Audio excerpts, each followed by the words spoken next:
This is Icosalypse, a 5e Dungeons & Dragons homebrew campaign set in the realm of Masswin Dale. On behalf of all of her people, welcome.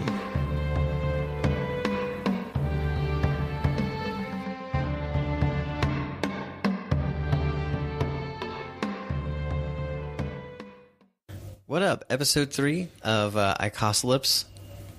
Again, about to be in the bank, much like the second episode. But we had a big conversation, like, at the very beginning of the second episode. Like, I said something like, in the bank, about to be put in the bank, and then we talked about banks. I just don't think that's a phrase anybody uses, so... He does use it a lot. When you're done with something, you put it in the bank. Yeah, dude. Oh. Yeah. Cash me outside. How about that? We start now because you use that fucking term? Or? I wanted to sort of do this at the tippy top of the episode. I want to thank everybody, or we want to thank everybody who has checked out the first and second episode. We've got a nice response from Twitter in the first week of us having the Twitter up and everything, and people have been checking it out on iTunes and Google Play and stuff like that. So I just wanted to say thanks for everyone who's checked it out, and I don't know, we're just really excited to do it. But again, if you've only listened to SoundCloud, just know that we do have it up on iTunes. Just look up Icosalypse on iTunes and on Google Play, right? Yep. Cool. Not Google Playwright. That's a different app. But we are on Google Play. How does Google Playwright is where you submit your ideas for new plays on Broadway. Oh, okay. Yeah. Google Playwright. Nobody uses that app. Weird. No, nobody does it ever since what's his name, Lin-Manuel Miranda. Yeah, but it's fucking broken. It's pointless now. Nobody. Yeah. We just need to see more of his things, and that's it. Yeah. Weird. Oh, and a little theater humor for everybody.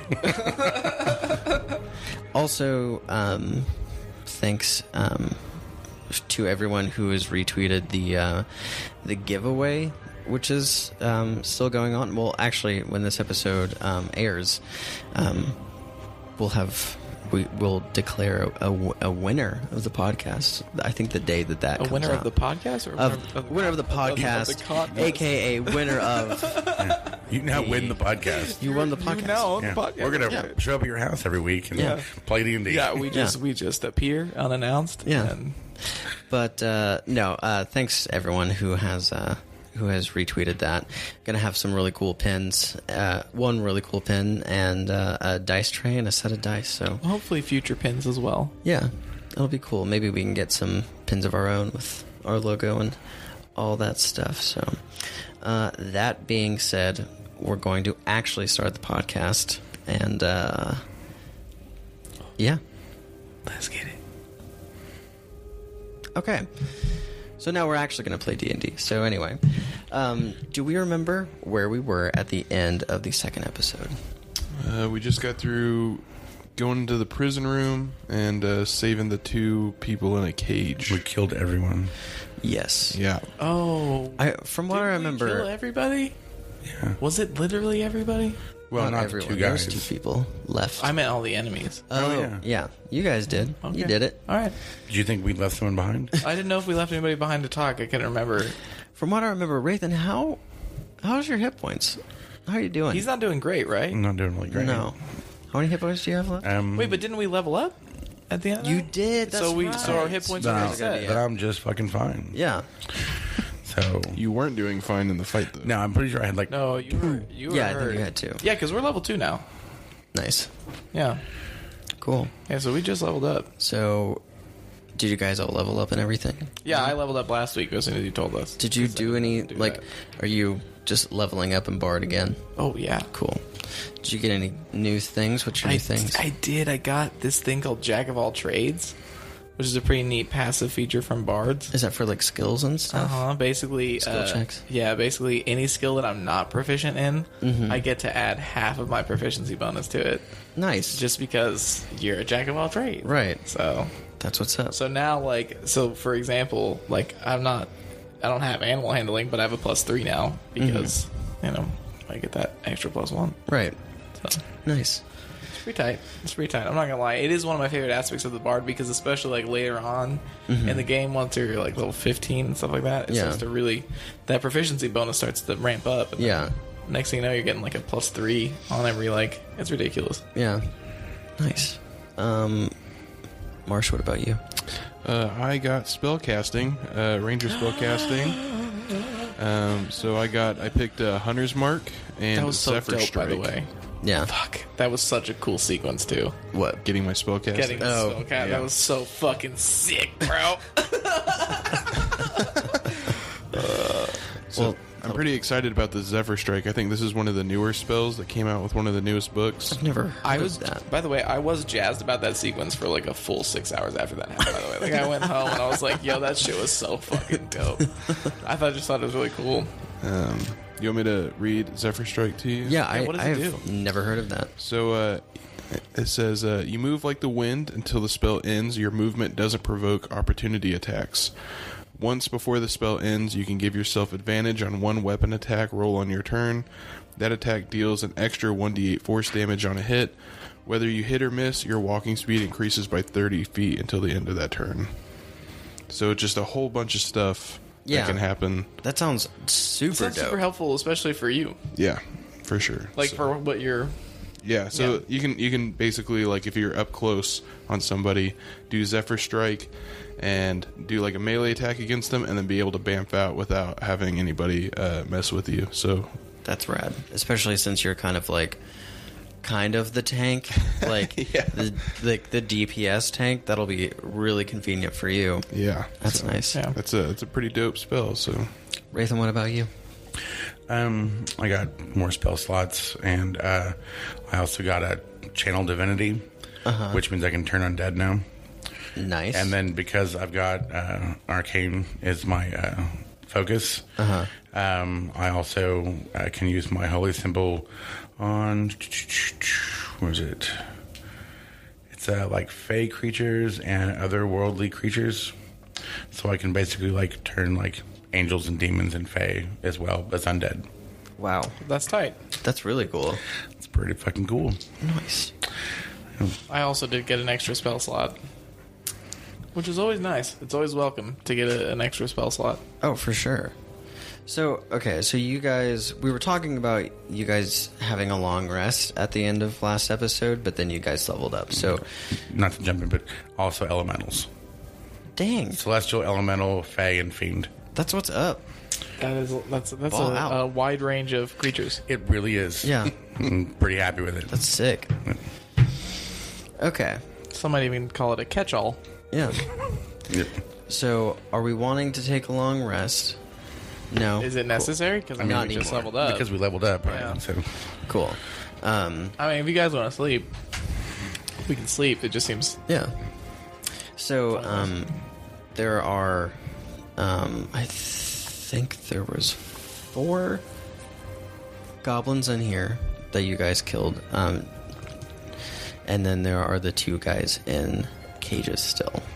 So, and they're just sort of, one of them is like, he is a deep gnome. So he looks like a gnome would, but he's a little uglier. I don't know. They're like gray skinned. Yeah. Weird. They've lived noses. underground. Yeah. Snurflebud. Snurflebud. What is that? It's a deep gnome. Snurflebud. That's Snurflebud. right. Yeah, you don't remember that? Snurflebud. And then It's like a sneeze, but kind of muffled. Snurflebud.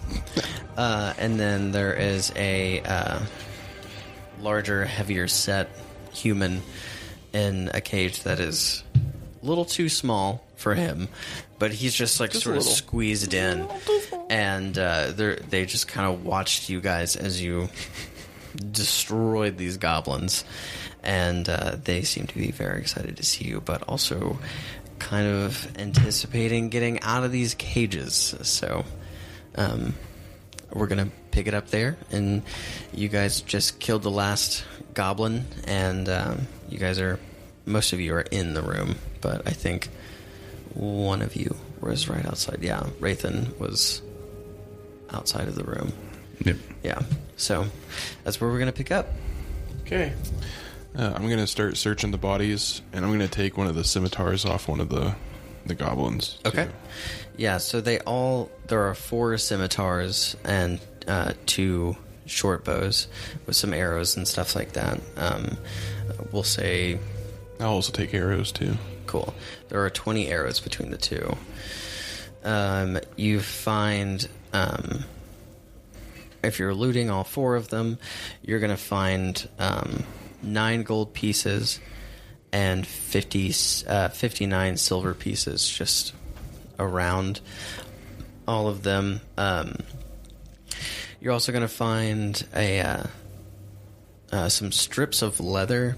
Just like, it looks like you could use these for if you wanted to, like, if you're going to make some armor or something like that, like shield straps, you can do something with that.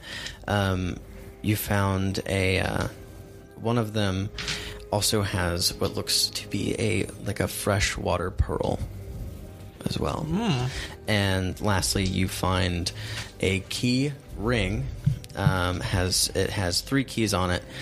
2 of them are just like smaller keys that you assume would probably go to these cages, and then there's another one that is a fairly large key.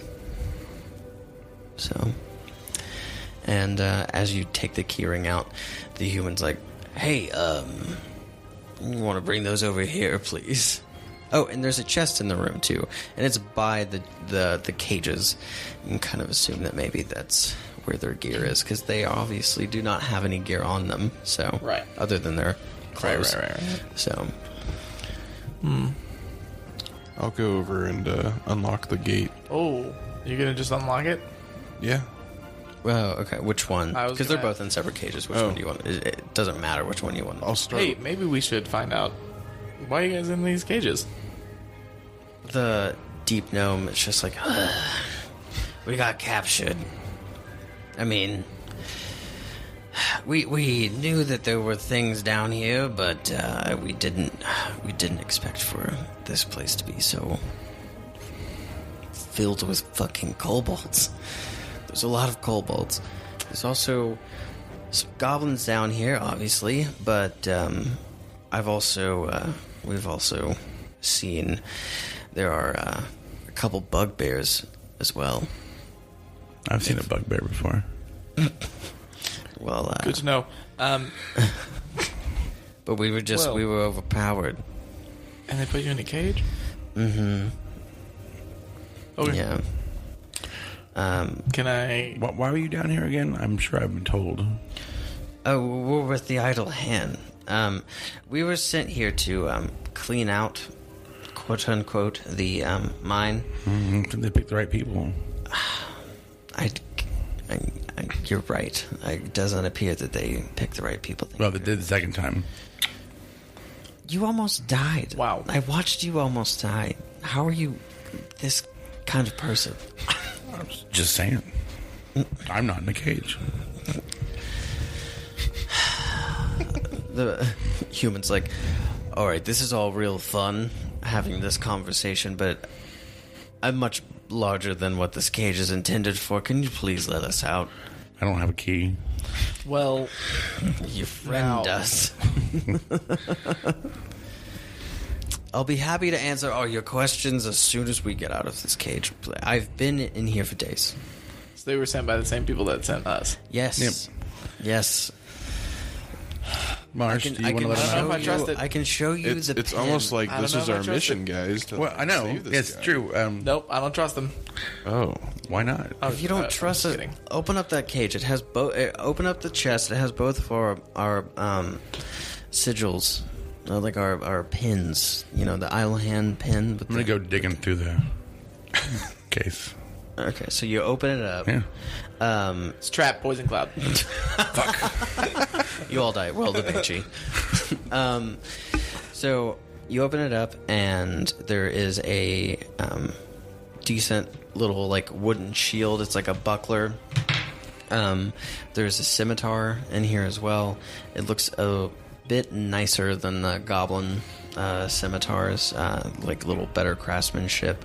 There is a almost like a bandolier that has just like crossbow bolts on the front, and then it has like a little like pin on the top of it that's this golden left hand, and underneath that stuff, there